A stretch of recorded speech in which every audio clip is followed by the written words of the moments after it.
I try to make that the way I start all of these, because I can.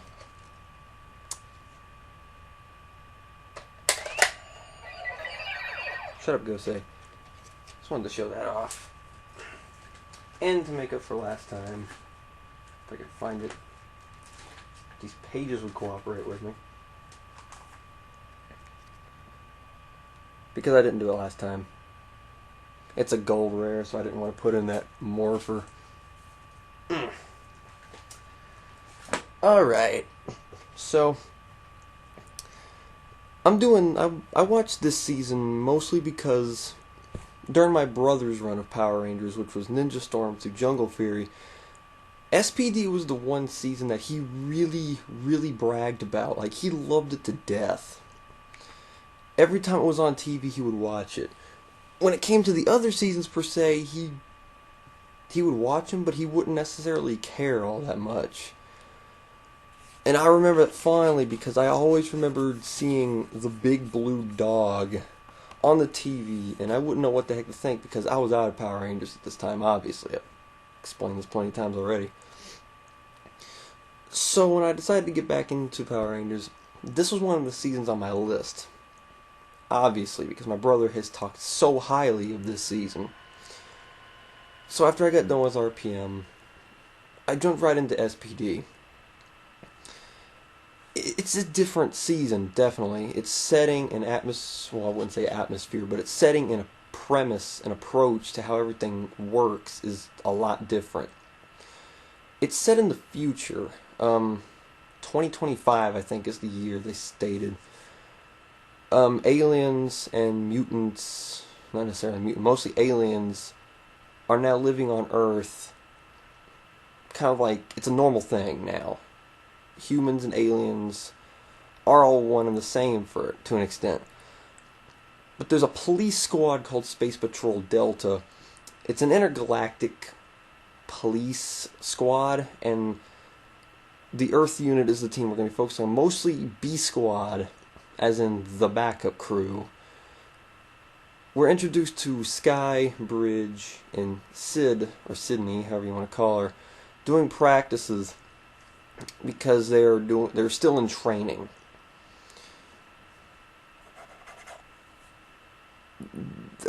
They get told to go investigate some robbers down at like a marketplace, while A Squad, aka the actual Power Rangers, go handle a mission. They run into these two thieves, Jack and Z, who can fight them evenly.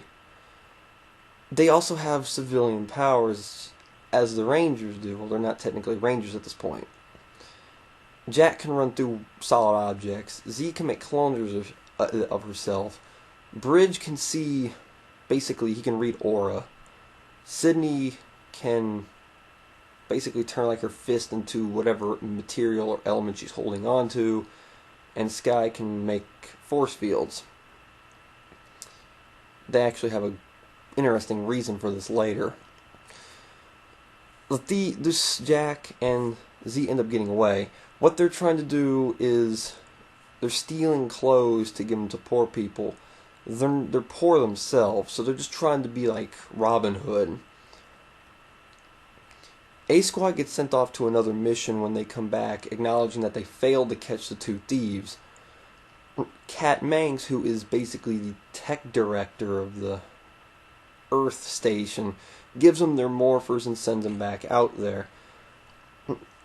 They end up getting into a fight with Jack and Z again, and it's an even match again, until suddenly Crybots come out of nowhere, the Goonies of the season, sent in from the big man known as Grum. They end up morphing for the first time. Jack goes back to help him because he feels like they were outmanned and wanted to be a good person because of it. Because that's how he is. Jack is a kind-hearted guy. Even though they were trying to arrest him, he wanted to go back and help him out. Anyway, after they end up scaring the Bluehead, is what like the main one they're fighting off, Doggy comes by and brings in Jack and Z. Doggy being the head of the base on Earth. He's a big dog. I'm surprised, actually, that they didn't use the dog mask from Decker Ranger, that they made their own. And for some reason, it makes him look scaly. Like he's got scales on his face. It doesn't make any sense. And that really brings up the question why they didn't use the Decker Ranger mask, because it's furry. Could they not get it from Toei or something? I don't know. That's a good question. I've always wondered that. Doggy asked them, "You can either join us or stay here in prison." Z, wanting to do something bigger with her life, immediately accepts it. Jack, on the other hand, doesn't want to do it, and he decides to stay in prison. They end up, the four of them get sent out to find this device that the blue head was after. Back when Jack and Z, before they got taken in, were given this weird device thing, and they tossed it away because they called it useless. They end up finding again after dealing with a whole army of Crybots, and they take it to Jack and Z's friend Piggy, who's like a homeless slime ball, literally. His nose is up here. His design is terrible. He tells them it's a proton accelerator. Actually, that happened before they fought off the Crybots. So they fight off the Crybots now as Piggy takes the thing and then runs off and gives it to Crumb. You cheating butthole. Jack ends up getting out of the jail cell somehow and sees that Z's in trouble. He ends up taking up Doggy's offer and going after him, becoming the Red Ranger, which makes Sky mad, and I'll get into that in a little bit.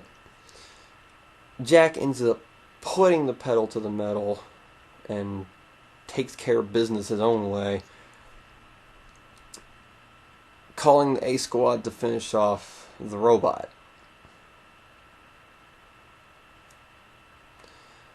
The season starts off pretty well, though, because it establishes that, well, how many times have you seen two criminals become Power Rangers? First of all. And the second thing is, they're not the real Power Rangers. A Squad is the real Power Rangers.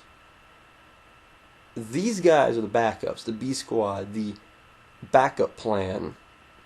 So they're kind of like in training, they're learning. It puts a different feeling around the season because you know that they're not the real deal.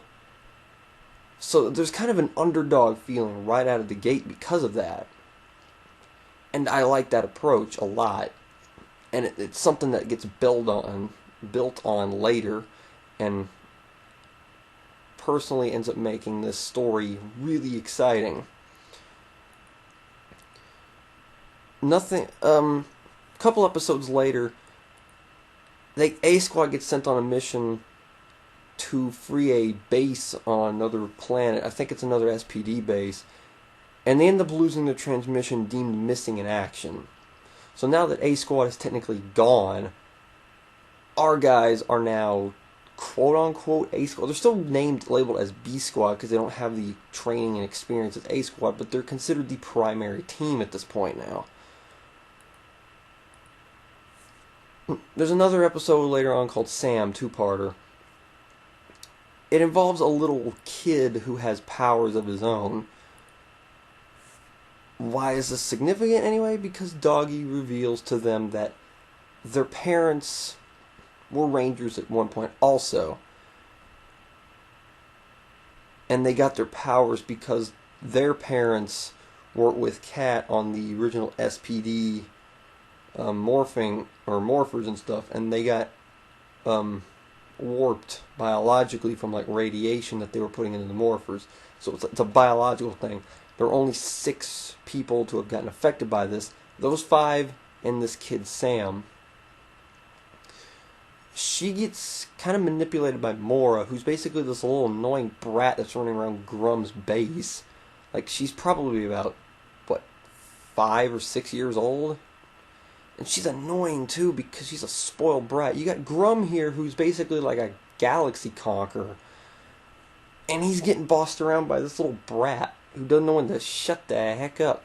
But she's kind of important because she's the one where the monsters come from. She draws them, come to life. Huzzah. But she tries to manipulate Sam into joining her to lure the Rangers out and turn them into dolls with this monster that she's got running around. Sam ends up buying or believing in Z over Mora, joins S.P.D. as a rookie, because I think he's homeless. They never said that he had a family he was living with or anything. So I'm assuming he has nowhere to be either.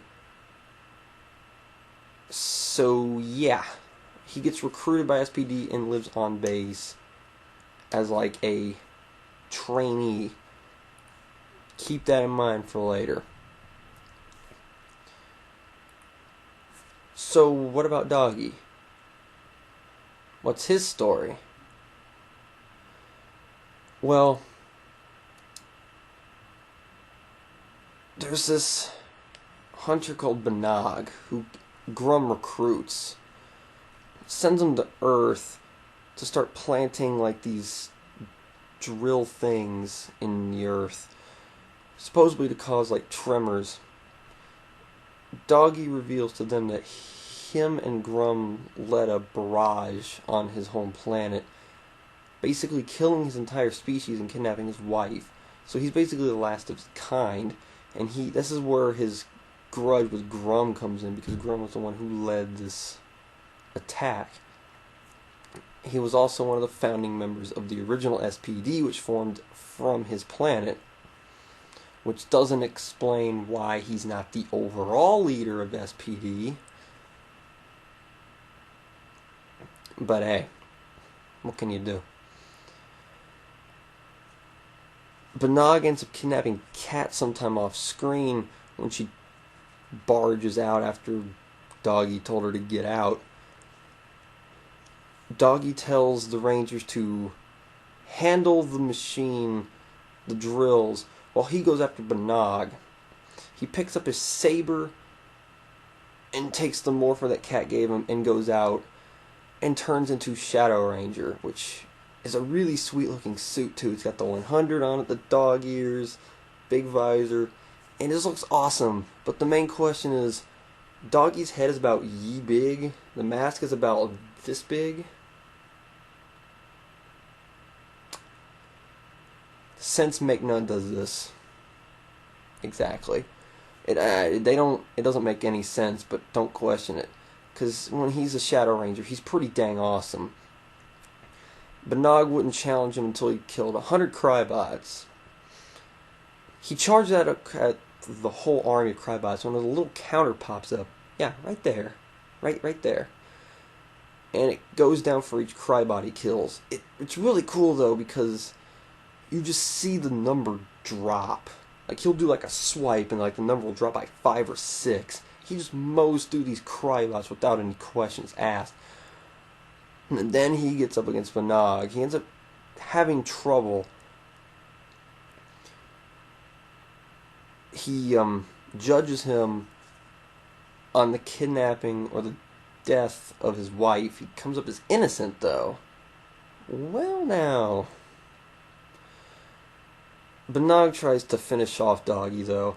He reflects the blast with his sword into the van where Kat was and frees her, because he's just that good at what he does. He's making Carter smile, or he's impressing Carter. That's tough to do, by the way. Wait until I get to my Lightspeed Rescue review and what I think of Carter. He's one of my favorites. It was a really good episode, Shadow, the two-parter Shadow, because Doggy's basically the mentor, the quote-unquote Zordon of this season. You don't normally see the mentor figure, and as we'll look in RPM with Dr. K, and in Overdrive with Mr. Harford, and Samurai with Mentor G, that the mentor is usually just there to be like the leader, the voice of reason. But now we got a mentor that actually goes out there and kicks butt and is stronger than the Rangers themselves. Because in the next episode, he ends up training with the Rangers and they tag him 5-on-1, and he still kicks their butts with ease.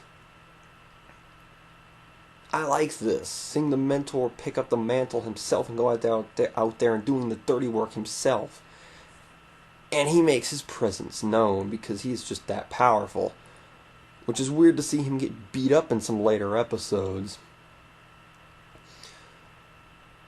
Wired, I'm talking about a lot of the two-parters here because that's where most of this stuff happens. Mostly centers around a robot girl who has an access code for a giant monster that Broodwing is trying to unlock. For Grum, Broodwing, I haven't talked about him yet, is basically this cheapskate bounty hunter guy who's obsessed with money, which is weird because we don't get a villain whose main reason for doing crap is for money. It's a change of pace for him and ends up leading to some weird stuff later on. And this girl basically has the code to fully control this guy, but she ends up getting away and awaking the Delta Base Megazord, which is basically their headquarters turned into a giant robot, and this thing is huge. I actually think it's bigger than the Super Train Megazord from Lightspeed, and I thought that thing was the biggest Megazord or Mecha if you want to go by Grand Liner and Go-Go 5 logic, but I think this thing is huge. I want to say it's bigger than Super Train. I don't know, it's kind of hard to judge just by looking at footage to footage, but it's up there, it's huge, and this thing is like its whole chest plate just fires a laser beam out. It's pretty awesome nonetheless. Like, the thing really impressed me. Plus, it's the only Megazord this season that has the cockpit with everybody in it. And it looks awesome too because Jack isn't the lead, Doggy is sitting up front, and it's just kind of like seeing Doggy just sit up front and the other Rangers surrounding him. It's a great looking cockpit. It's probably one of the best looking ones yet. That's the only real significant thing that happened in this one. I'm going to go to this one supposedly filler episode called Samurai. It involves Broodwing, was it? Pulling a samurai from feudal Japan into the present time to try to take the Rangers down. The importance of this episode is that when the portal closes, when the samurai leaves, a little ball of light comes in. And it's not screaming, "Hey, listen," so we're doing good so far. Seriously, the first time I saw this thing, I thought of Navi. And I was a bit intimidated. So, for the next couple episodes, this little ball of light is just following them around. And in the episode beforehand, where they end up doing this weird, they all have their own point of view from a particular fight episode. The thing ends up helping them out. The next episode, Boom, who is their tech tester guy, he's kind of like the bumbling loser of the season, except he's not in Ranger form like Ziggy was. It comes in with a radio, and it says that like 20 years in the future, it's like the 20th some odd anniversary of the Terubian takeover of Earth, which was that day, like July 11th, I think they said it was. The Rangers, well, Jack thinks this is just ludicrous, that this is nonsense. A radio transmission from the future? Honestly, I wouldn't buy it either. But Doggy tells them to be warned, be careful, because something could actually happen. And something does happen. Mora, who in the previous episode, Grumman had enough of her crap, so he warps her into her older self, Morgana, which is something that she was afraid of. The whole time, Grum's been threatening to turn her back into what he found her as, and apparently this is what he found her as. Why she wants to stay as a little girl, they never really explain. I'm going to assume because she's a kid at heart and she just feels natural that way. But she shows herself to be a very good fighter. Ends up going down and kicking Z's butt all up and down a forest, no problem, while this one guy called Shorty kicks the other Rangers around. They're trying to send out a message. Shorty ends up getting the plug to send the message out, and Doggy comes in and smacks the thing out of his hand, the little trigger for it. But they end up getting the signal sent anyway. calling out Shorty's big brother Devastation.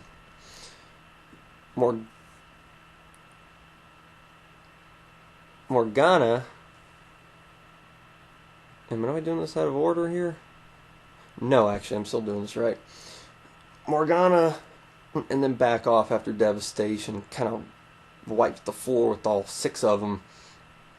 But they end up finding Shorty again. They go out and attack him.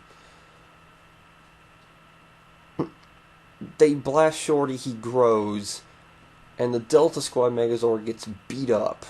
And the Delta Command Megazord can't keep up with him either because he's too fast. Enter a motorcycle. Like a giant motorcycle. It comes out of friggin' nowhere. Shoots him, turns into the Omega Max Megazord, and kills Shorty. Morgana and Devastation are like, "You fiend!" And then jump from the Megazord. We have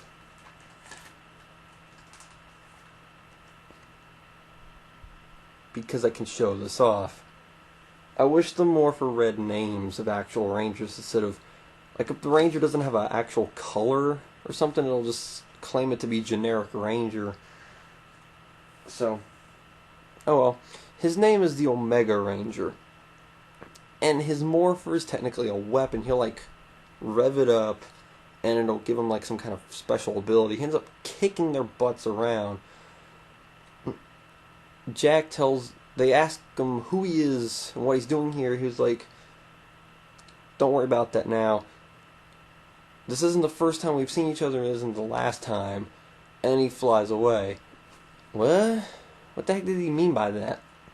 But if you paid attention, you'd hear a familiar whistle sound that you heard in a couple episodes before. And when I heard it, it was pretty obvious who he was. They end up going back to the base, and he reveals himself to them, being from the future, come back in time to prevent the Cherubian takeover that they got the radio message from earlier. He says that Morgana and Piggy and Devastation were going to be the ones to finish off SPD and then have Grum take over Earth. So he was sent back in time to try to prevent it. He tells the other Rangers to don't worry about helping me. Your tech is useless here. I'm going to go handle it. And he does, and he gets beat up for the most part. So the other Rangers come in to help him, and they kill Devastation. And Morgana retreats. He later reveals himself to be Sam, who promised at the end of the Sam two-parter that he was going to turn into a Ranger. He was going to grow up, train hard, and become a Ranger himself. He did.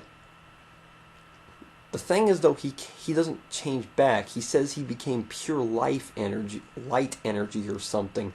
So instead of having a civilian form, basically no costume, he's like a little MS Paint splot just floating around the screen the whole time. And the guy who came up with the idea, I forgot if he was like a writer or producer or something, later said he regretted the decision, wishing he had made him more like Deca Break, who is his counterpart in Deca Ranger. And to an extent, I kind of agree with him. But at the same time, the whole ball of light thing kind of faded as the season went along. But it was just weird having like a whole bunch of people standing around, and you've got some dude in a Ranger uniform standing right here. He kind of... and for this, he didn't stay with the team too much outside of battle, so he didn't have any development per se. He was just kind of there to have the 6th Ranger spot filled. And if they hadn't given him an on-more form, they could have had more, like casual interaction between him and the others, and it could have built onto something. But the question is here, how the heck has he not run across his younger self here, causing a time paradox?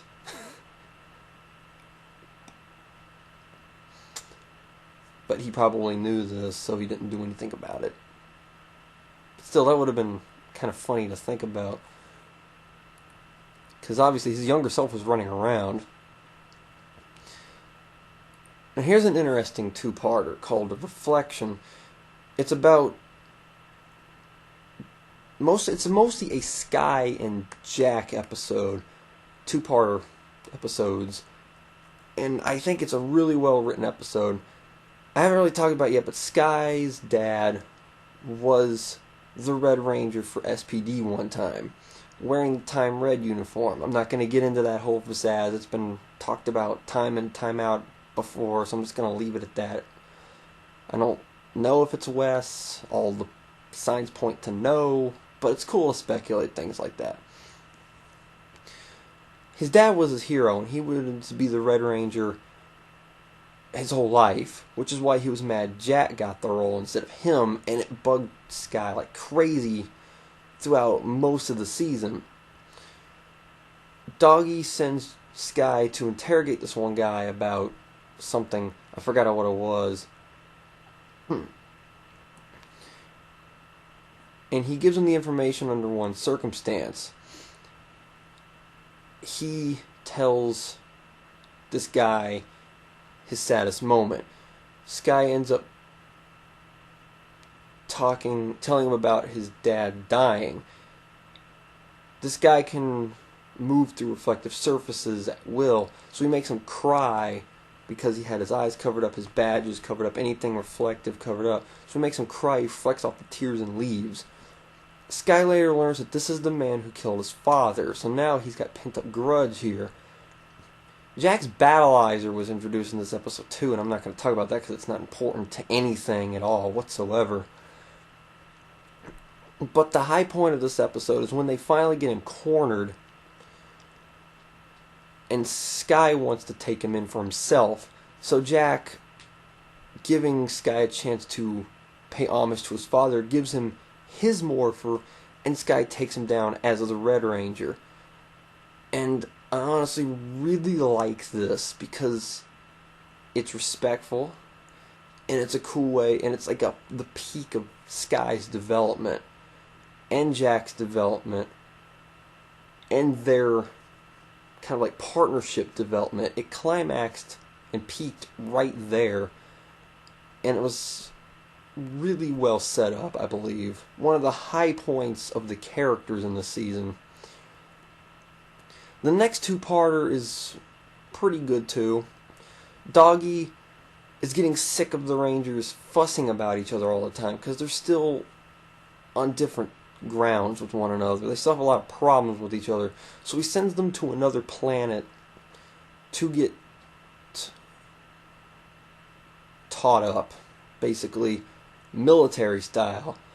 General Whiteback, I think his name was. Silverback? Whiteback? I don't remember his name. He's a monkey. He's basically like a drill sergeant for SPD, and he just whips him into shape. At the same time, the SPD SWAT codes were taken, as in their SWAT armor info was taken, and these two idiots take it for themselves. Piggy wanting to take it and give the info to Grum and Broodwing because he's kind of split loyalty at this point between the two. And they take it for themselves and give themselves the SWAT armor. Omega and Shadow Ranger get kidnapped from this after the Rangers go through some harsh training. They end up realizing that when they went their separate ways that they needed each other to accomplish stuff. They end up graduating, get sent back to Earth, and given the SWAT mode. And I really, really like the SWAT mode. I haven't really talked about my thoughts on Battleizers, or particularly the one-off Ranger upgrades. I talked about the Space Battleizer for Andros. RPM didn't have a Battleizer, and I don't particularly care for the SPD Red Battleizer either. But when it comes to a solo Ranger getting a single upgrade, I don't particularly like it because I don't like, on balance squads, which, going back to my Frontier review, if you know, because Takuya and Koji not only got one up, but two up on the other Frontier members, and that bugged me a lot. That's why I like the across-the-board upgrades, like the Lights of Orion, or the Super Shinkenger, Super Samurai modes, and stuff like that.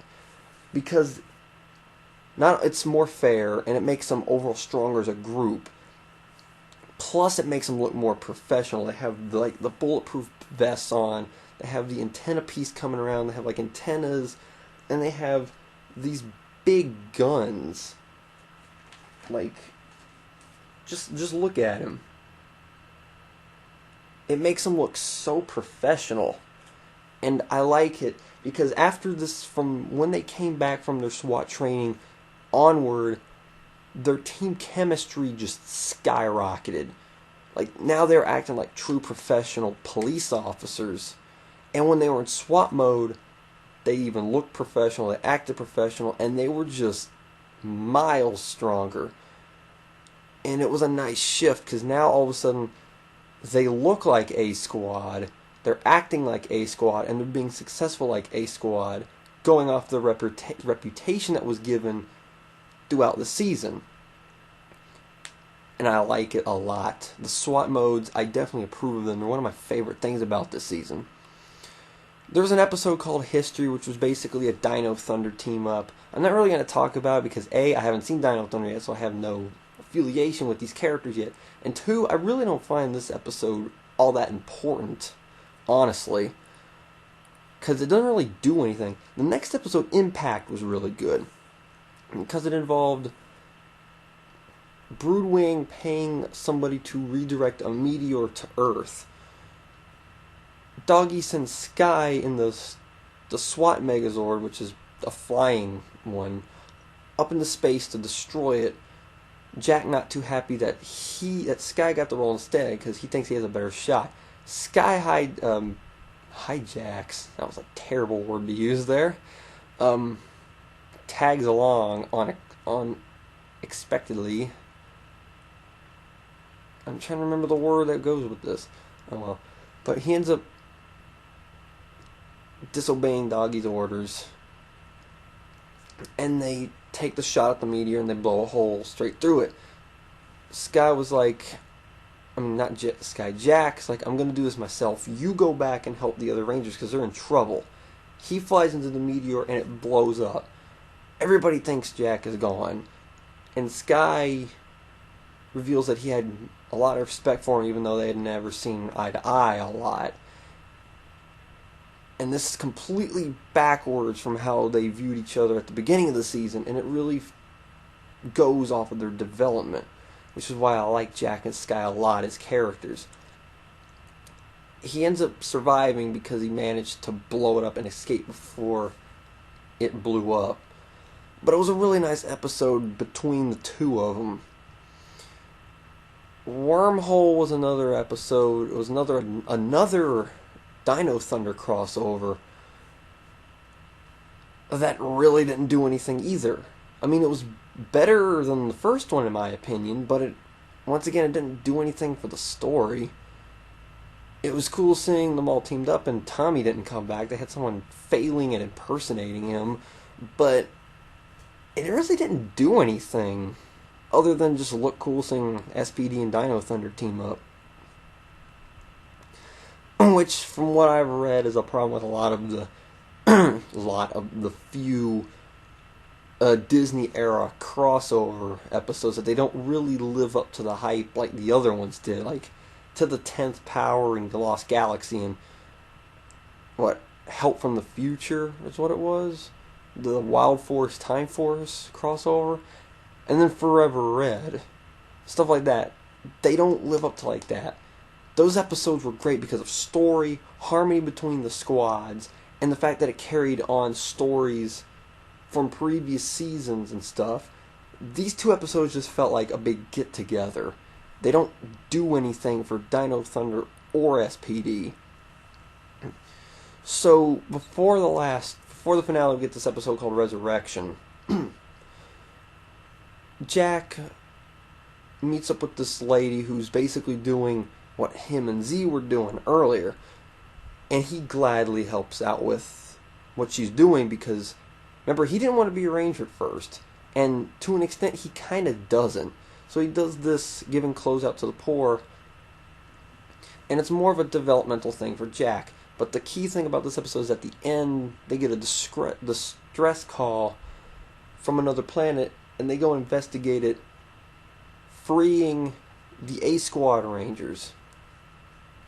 They bring A Squad back, and Doggy tells the B Squad, because this is the first time he's addressed them as B Squad since A Squad technically went missing in action, and tells them to get out because he's going to debrief A Squad. They get mad because now that A Squad is back, technically they're not the real Rangers anymore. This mission with against Grum and stuff isn't in their hands anymore. So they get fed up that, like, we did all this work and now we're not going to get a chance to finish it. When Doggy starts debriefing them, they end up morphing and saying, "You're coming with us. We're taking you to Grum. He wants to see you." Wowza. Did not see that coming, did you? I didn't. So now the A Squad Rangers come back and they're traitors, because Bridge, at the beginning of the season, he viewed their aura and he said there's something off. And then when he was leaving the command center after Doggy told him to get out, he viewed their aura again and he said there's something still off. Plus he said something about it being odd that they found them after a year, just that easy. While that was happening, we find out what Grum has been up to. This whole season, he's been basically playing trickster. He sends the Rangers over here, and then uses that as an opportunity to get something he needs. Diamonds, gold. He ended up getting something from the meteor that they destroyed. Some slime, and there's something else.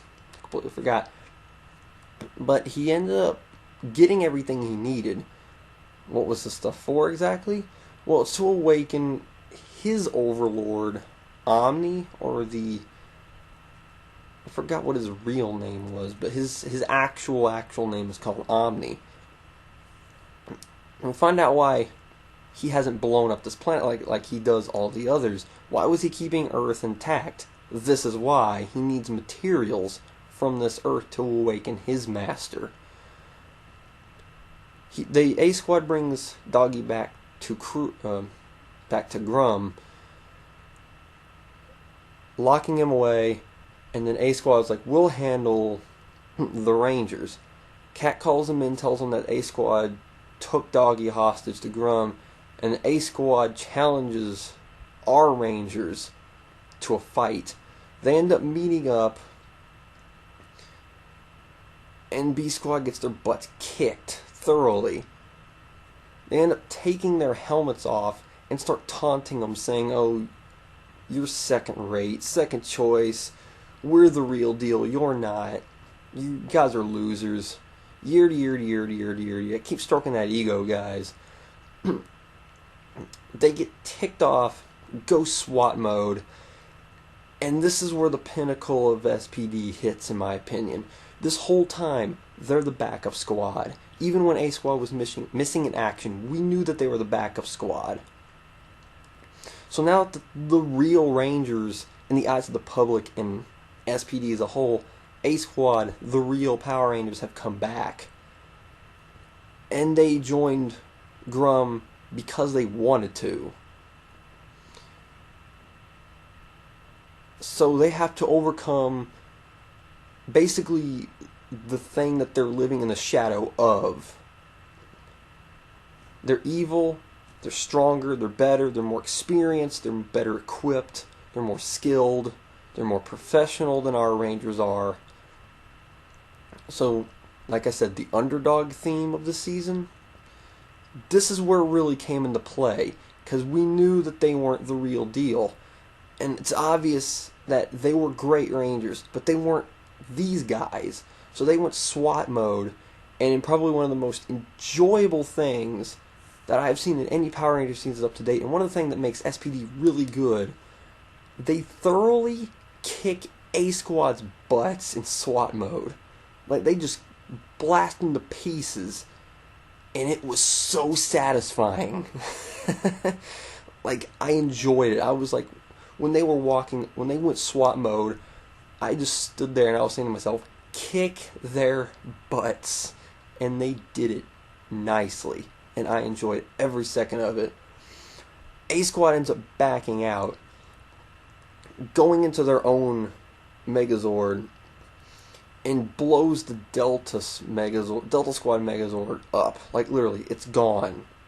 Their default Megazord, this thing that we've known from the beginning of the season, that was even A Squad's mech at the beginning of the season, is now rubble. Sad day. But Bridge remembers that while Broodwing has taken control of the Delta base and has the Delta Squad Megazord running a rampage across the city, that Cat had put the SWAT Megazords in an underground bunker. They go get those, blow A Squad's Megazord to pieces, and put them in cards. So awesome. They end up pulling Broodwing out of the cockpit of the Delta base Megazord, and they blow him up satisfyingly, because I hated Broodwing. He reminded me too much of Starscream. And if you know me, which I know none of you don't, well, a couple of you do, know anything about me when it comes to Transformers, I hate Starscream with a passion. That pansy stubs his toe on Optimus's foot and he runs away crying. I hate Starscream, and Broodwing reminded me too much of him. That's why I'm glad he got carded up. So now there's only a couple things to take care of. Cat, Boom, and Omega are protecting the Omega base. The Rangers are in the SWAT Megazord. So what about Doggy? Well, he's still up there. Piggy was like, I know where Doggy is. He lures the Rangers over and Grum kidnaps them. Way to go, Piggy. You finally make yourself useful this season for the wrong person.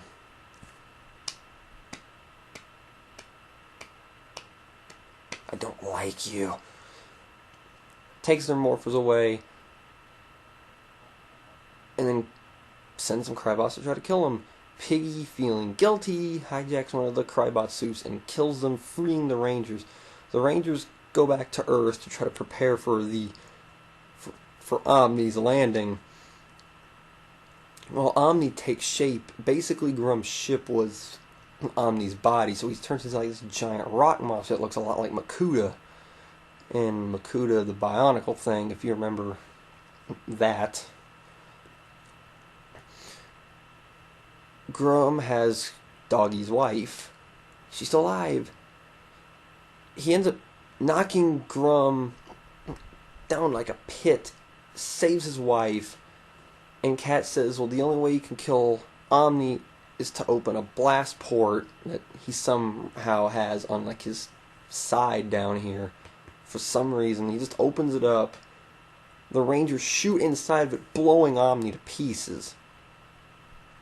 Doggy has his wife in his arms, brings her out, and they celebrate victory. Omni's been defeated, Broodwing is gone, the A Squad's in custody. Oh, but here comes Skeletor again. He's not done yet. Doggy wants him by himself. He ends up breaking his staff, cutting off his other horn, saying now they match, which I laughed really hard because that was awesome. Puts him in a card. Justice is served. Jack does quit SPD, goes back to help his friend out. Sky gets promoted to Red, which, very fitting, he deserved it. Bridge becomes Blue, there is no Green, and there is no A Squad, because they said they are B Squad. They want to stay B Squad. So Doggy's like, okay, we won't have an A Squad. B Squad is our highest rank now. SPD ends on a note showing that Jack's doing what he loves, Z's doing what she loves, everybody's happy. SPD's story was really, really good. Like, I thoroughly enjoyed it from top to bottom. Like I said at the beginning, it has a sense of underdog, and I explained my point on that really well when the A Squad versus B Squad fight happened. But it also feels like the season has a bit of a redemption feel to it also. Mostly with Doggy overcoming the loss of his people, trying to find his wife, avenge his people against Banog. He had a partner at the academy that he trained with that he had to knock out, and with Grum, got his wife back. All that's good. Sky with Jack, he was upset that he didn't get the Red Ranger spot, so he had to overcome the fact that he's not the Red Ranger. He's the Blue Ranger. And he did that real well, and you see what it got him? He ended up becoming the Red Ranger after all. And then the team as a whole, overcoming the fact that they aren't A Squad, and then beating A Squad, and doing more successfully than A Squad ever had. Had an underdog feeling, and a feeling of redemption, something that none other seasons before this have really had. All the other Ranger teams before and after this, for the most part, they were the team. But in this season, they weren't the team. To us, they were. But at the same time, we knew that they weren't. And I liked that feeling about the season, and it built into some really good stuff, like I said, at the end. The characters were really good. Jack was a nice, kind-hearted guy who wanted to do the right thing his own way. That's why he didn't want to become a Ranger, because he didn't want to do it. And why he left after the season ended, because it wasn't his place. He only did it until the big battle was finished. His development was mostly about learning his place. What did he really want to be? He ended up taking up his position as the Red Ranger really nicely. And then when he knew the job was done, he was done. Sky's development was all about overcoming the fact that he wasn't the Red Ranger. Him and Jack had a rivalry going on, and they were getting used to each other and stuff. They ended up becoming really, really good friends, and they just fed off each other so well in terms of development. It was really fun to see these two going at each other's throats, hating at each other, kind of like Ryu and Guy from Jetman. It reminded me a lot of the Black Condor Red Hawk story, and I love that development duo a lot. One of the reasons why I love Jetman so much, and I got a lot of vibes from that here, so I wholeheartedly approve. All the other characters though really didn't get much. Omega Ranger didn't get anything at all, and I've explained why. Sydney, all she really did was admit that she was a stubborn brat because she was a rich girl growing up. Z was just kind of the kind-hearted girl. She really didn't develop much either. She was just kind of there. Bridge didn't develop either, but he was kooky. I like Bridge. He's one of those people that it only makes sense to him, so he keeps doing it and wonders why people look at him so weird. I like Bridge a lot. He reminded me a little bit of Ziggy. Socially awkward as can be, but at least he knew how to fight. He didn't twitch around like Ziggy did. Doggy, on the other hand, was a really, really good leader. He didn't develop much, but his story was more about redeeming himself, and that worked out really well. Redeeming himself from his fallen family, race, everything. Taking up the saber, becoming the Shadow Ranger, killing Banog, not killing, arresting Banog, arresting his partner, arresting Grum, saving his wife, all that stuff. It was just watching him overcome his nightmares of his past was really, really good, and he was a great leader. He knew when the Rangers were out of line and did what it took to get them back in line. And when he knew he needed to step into action, he stepped into action, and he got the job done. The only mentor that actually fought himself, unless you consider Andros a mentor, which I kind of can, but I guess Zordon was still technically considered the mentor of that season. But I like Doggy, though. He's just awesome. Even though his face looks stupid and it shouldn't fit in that helmet. But, most of my problems with the SPD come from a technical standpoint. And the History of Power Rangers review of this season, I think you all know what I'm talking about. The explosion thing, he went over that enough as is. I don't need to talk about the Cal explosions, but I'll talk about it a little bit more for the next season I'm going to go over. But they really do break the pace of some fights, and they're really unnecessary in some sections. And another thing was the overuse of vehicles, motorcycles, a four-wheeler for doggy. Why the heck was Grum riding around on a motorcycle in the first place? Their first encounter was just driving around on a motorcycle on a four-wheeler, shooting at each other, driving past each other, accomplishing absolutely nothing. Most of my problems with the season, like I said, from a technical standpoint, but I don't think that there were big enough problems to really hinder the season all that much, because the story was phenomenal. They set up a lot of things at the end of the season, way in the beginning of the season, and it had like season-long build-ups to a lot of things, and they all ended brilliantly. Something that I honestly think RPM rather failed at, and I've talked about that already. All in all, SPD was a fun season to watch, very enjoyable, very exciting season nonetheless. I like it a lot better than RPM, and I know a lot of people are going to disagree with me on that, but my stance on RPM still stands. The characters in RPM I didn't really find lovable. I never got a reason to like them per se. The story never had a hook. The season wasn't fun to watch in general. SPD had great characters. Now granted, RPM did the whole developmental thing a lot better. Probably in terms of Power Rangers as a whole, it did that a lot better. But the development in SPD was good. The characters were a lot more lovable. The story was a lot more enjoyable because I haven't seen anything like this before. Rangers being second rate, they were the second team. There were evil Rangers, and the main villain technically wasn't even the main villain. And another thing that I like about SPD was the fact that it was part of like a governmental organization. Why does that have anything to do with anything? It has to do with my love for Lightspeed Rescue. That was one of the things I love about Lightspeed Rescue, because it was the first season to really be a organizational thing, not just 5 or 6 people with a mystical mentor. No, this was a military-esque run group of Rangers. Something that Lightspeed Rescue had established, and it was one of the reasons why I love Lightspeed Rescue.